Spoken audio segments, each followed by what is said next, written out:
Alright, what's happening everybody? It's your boy Akeen and welcome to the Pro Football Exclusive NFL blog. The Carolina Panthers control the ninth selection of this year's NFL draft. This team was a little bit surprising to me this season, going 6-10 with quarterback Cameron Newton leading the way, winning the Offensive Rookie of the Year award for the NFL. This kid had a great season, especially for that offense. They were actually 13th in the league passing, while 3rd in the league with rushing, with D'Angelo Williams and Jonathan Stewart combining the yardage with Cameron Newton. And I cannot wait to see what's going to happen later in the future. Also, the emergence of Steve Smith coming back for over 1,000 yards receiving this season, the leading receiver for this team, and I can't believe he just connected so well with Cam Newton. So I believe that Steve Smith still has a couple of years left in him to spark up a couple of more 1,000-yard seasons with Cam Newton leading the way. Now, the defense, they were playing like some garbage. They were like,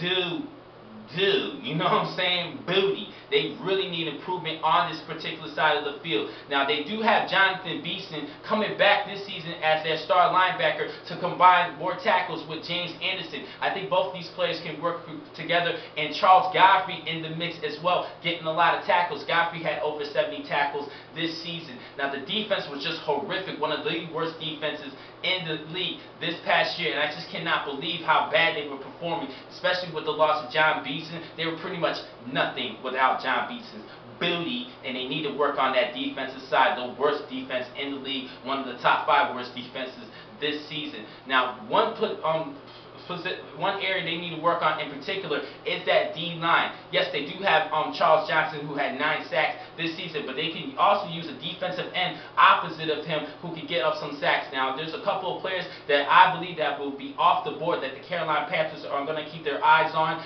Quentin Copos out of North Carolina and South Carolina's Melvin Ingram. Now, I think both of these players will be gone before this selection, just before this selection. Now, another position in particular in that D-line that they need help in is the defensive tackle position, and there's a couple of defensive tackles that they have considering for this pick. But I'm not sure about this selection to pick up a defensive tackle, especially for the past couple of seasons, particularly last season. They picked up 2 defensive tackles in the late rounds, with Terrell McClain coming out of South Florida and Soman Fua combining in the late rounds with McClain, and I really think both these players did not deserve a clear opportunity, and you're not really sure what they can do for the next couple of seasons. We cannot just already say that both of these players are going to be bust, so it's pretty much hard for me to decide to pick up a defensive tackle. Now, they can use some help in that secondary as well, and I don't really think there's not that many great secondary players who are worthy in the top 10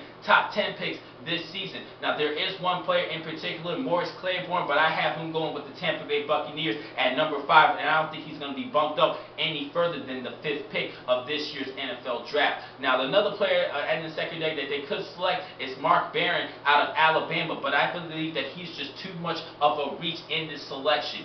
So, I have to go with the defensive tackle position. Me personally, I think that the Carolina Panthers need to trade down, get some more selections to pick up more depth in players in that defensive side just to help them out. Like I said, one of the worst defenses in the league. You know what I'm saying? So they really need help in this particular category.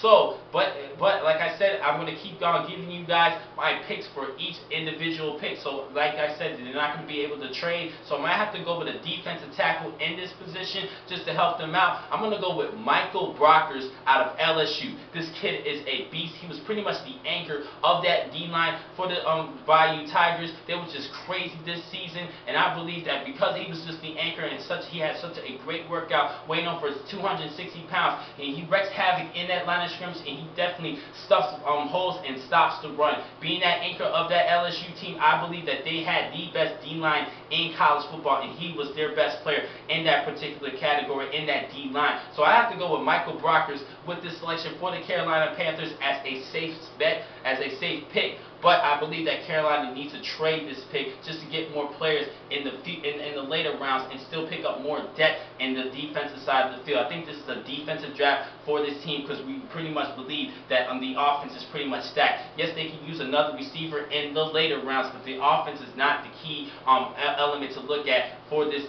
team. They need help on the defensive side, and I believe as a safe pick at number 9, Michael Brockers of LSU. Now, the next next time to catch you guys is tomorrow for Pick 10 of this year's NFL Draft belonging to the Buffalo Bills. Thank you for watching this vlog from Pro Football Exclusive. I'm your man, the famous Hakeem McCall. Be easy.